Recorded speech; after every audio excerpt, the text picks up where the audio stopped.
നെഞ്ചിൽ വേദന ഇല്ലാതെ പോലും ഹാർട്ട് അറ്റാക്ക് വരാം. ഓക്കെ. കയ്യിന് കടച്ചിൽ. അപ്പോൾ പൊതുവേ ലെഫ്റ്റ് കയ്യിന് വന്നാൽ മാത്രമേ ഹാർട്ട് അറ്റാക്ക് ആവുള്ളൂ എന്നാണ് ജനങ്ങളുടെ ഒരു ധാരണ. Okay sir. റൈറ്റ് സൈഡത്തെ കയ്യിൽ മാത്രം കടച്ചിൽ വന്നാലും ഹാർട്ട് അറ്റാക്കിൻ്റെ സിംറ്റം ആവും. ഓ ഓക്കെ ഓക്കെ. അത് സത്യം പറഞ്ഞാൽ കുറച്ചും കൂടിയും നമ്മൾ സ്പെസിഫിക്, അതായത് കുറച്ചും കൂടിയും ആക്യുറേറ്റ് ആണ്. പക്ഷേ മറ്റേതിൻ്റെ അത്രയ്ക്ക് കോമൺ അല്ല. അപ്പോൾ ഈ കടച്ചിൽ നെഞ്ചിൽ വന്നിട്ട് കയ്യിലോട്ട് വരാം, നെഞ്ചിൽ ഇല്ലാതെ കയ്യിൽ മാത്രം വരാം. പിന്നെ ഞാൻ പറഞ്ഞില്ലേ നേരത്തേക്കൊരു, അതായത് ഒരു അസാധാരണമായിട്ടുള്ള വേർപ്പ്.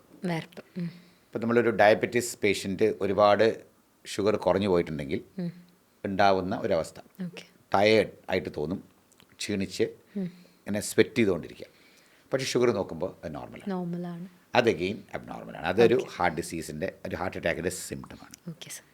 ചിലവർക്ക് പ്രായം കൂടുമ്പോൾ അസാധാരണമായിട്ടുള്ള ക്ഷീണം, പനിയൊന്നുമില്ല, ഷുഗർ നോർമലാണ്, BP അവർ നോക്കുന്നു വീട്ടിൽ നിന്ന് നോർമലാണ്. ഇതൊക്കെ ഒരു നമ്മൾ സൈലൻ്റ് അറ്റാക്ക് എന്ന് പറയുന്നതിൻ്റെ സിംറ്റംസ് ആവും.